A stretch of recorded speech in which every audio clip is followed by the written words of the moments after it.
Mozart, written by Beta E. Rush. Wait a minute. E. Bush, illustrated by Stephen Machesi. The toddler pianist Leopold Mozart walked to the chapel in Salzburg, Austria, followed by two small children. "I'd like to sign my daughter, Nanero, up for the music lessons. She is 8 years old and already believes she has quite a talent for music," she said to the organist. The organist at his worker a bit, for he knew how Leopold could pose around his children. "So when will you be signing the little boy?" Otto asked. Leopold laughed at the joke, for little Wolfgang was only 3 years old, not for at least 5. "I think 8 is certainly young enough."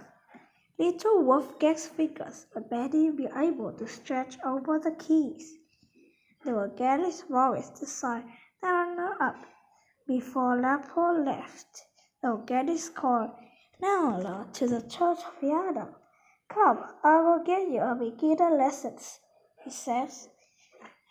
Nana sat over to her father, and Wolfgang totally happily after her. "Me too, Papa, me too," he cried. No, Wolfgang, you are too small," said his father. "Pianos are not meant for little folks to touch, so please go outside and play." Wolfgang stood around obediently. His father had seen the disappointed look on little Wolfgang's face. It would be broken his heart. Wolfgang went outside and played near the door of the church, but his every thought was on the piano. After Nannerl had finished Wolfgang, Leopold went to speak with the organist again. Wolfgang came at the piano and put his little hand on the keyboard. He began to play the simple scale he had heard his big sister practicing. The sound intrigued him, and he played the scale over and over, played them exactly right. He forgot everything else. He did not notice his father and sister standing behind him. He didn't even hear his father shouting for the organist to come to see. He was completely wrapped up in the music. He began changing the scales, even inventing simple tunes of his own. Leopold stared at his young son, Wolfgang. The little boy was a musical prodigy. The child wondered. Mozart liked music as naturally as he breathed. He was 4 years old. It only took him half an hour to learn a difficult piece of music that was written down. If he heard the piece, even if he heard it only once, he could memorize it instantly. When Wolfgang was 5, Leopold and a friend came to find him, bent over a piece of paper and writing big black dots, smearing and splattering ink everywhere. "Wolfgang, what are you spoiling the nice clean paper?" his father asked. "Papa, I'm writing a concerto," Moses said, his little eyes shining. His father picked up the paper and laughed, but soon his astonishment turned to be amazement. It was a concerto composed for several minutes. Wait a minute. Composed for several instruments. He could see that the notes were correct, despite the smears and blotches. "But Wolfgang, this music would be too difficult for anyone to play," he said. "Oh no, it will only take some practice." "See, it goes like this," said Wolfgang, and he ran to the piano. He placed his smudged paper on the music stand and began to play. His father's friend had been laughing. He assumed Leopold was just playing along with a Wolfgang, but now he saw that the child was a true wonder. You ought to travel with him, the friend suggested. You should be playing for the players, for kings and queens. Perhaps I will, said his father. The following year, when Wolfgang was only 6 years old, he and Nanner started on tour. Wherever Wolfgang went to play, people would giggle at him. He was so small compared to the piano, and his feet couldn't even touch the floor. But when he began to play, the audience felt silent. His playing was perfect and beautiful. The first place they went to play was in Vienna, the capital of Austria. On the way, they stopped to visit a monastery in the little town. There was a great pipe organ in the chapel. I want to play on it, Wolfgang said.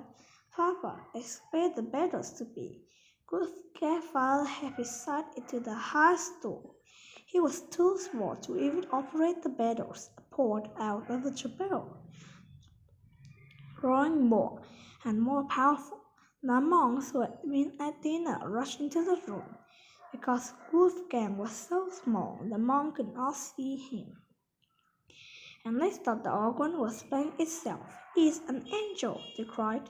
Such a music must come from heaven. Wolfgang was also very charming. Everywhere he went, people submitted with this little musician. The captain officers asked him why he came to Vienna. I came to play the piano, he said. Why, you're no bigger than a chicken. You can't be old enough to play anything but a whistle. I'll show you, Wolfgang said. He asked the officials to open the box containing his piano, and the little boy began to play right in the custom house. The crowd gathered around in awe. The head of customs immediately gave the order to let Mozart's family through without difficulty. After playing in Vienna, Wolfgang was invited to spend the day with the royal children. One of the princes was the famous Marie Antoinette, who was just a little girl about Wolfgang's age. Wolfgang liked her very much. She took him around the palace to show him all about the wonderful riches. He was not used to such smoothly polished floor, and he slipped and fell. All the children laughed except Marie. After she helped him up, Wolfgang said, when I'm a man, I will marry you. Princess Sophie gasped. Then Wolfgang put his arm around Marie and gave her a big kiss. Dreadful, cried the servant, for it's never ever allowed to a common person to touch royalty. But Mary only laughed, took Wolfgang's hand, and gave him a kiss back. The poor young man, Wolfgang, his father and sister toured around all Europe.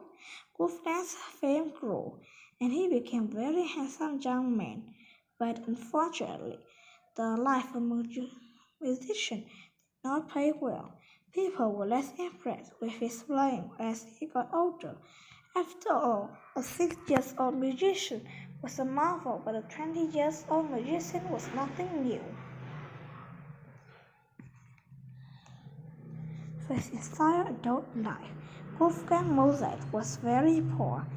Once a friend came to visit him and found Wolfgang's young wife waltzing around their apartment. They were not dancing for joy, they were dancing to try and keep warm, because they could not afford fuel. Wolfgang's wife, Constance, was often ill, so they had the little children. They also had little children to take care of. Everyone agreed that his music was wonderful, but writing, selling, and playing music did not bring in much money. The Requiem One day when Mozart was 36, a tall stranger dressed in grey pounded on his door without saying a word. He handed an order for Mozart to write Requiem. Nothing in the envelope said whom it was for. It is for myself, Mozart said the constant. I felt it in my heart. She laughed. He was only 36, and it was silly for him to talk of dying. The truth that the requiem had been ordered by a count. He wanted to play the music at his wife's funeral, but he wanted to say that he had written it himself. But Mozart didn't know this. Wolfgang began writing. He wrote frustratedly, staying up all night, sometimes even forgetting to eat. The work exhausted him, and he began to grow weak. Mozart had been making little money by teaching music students,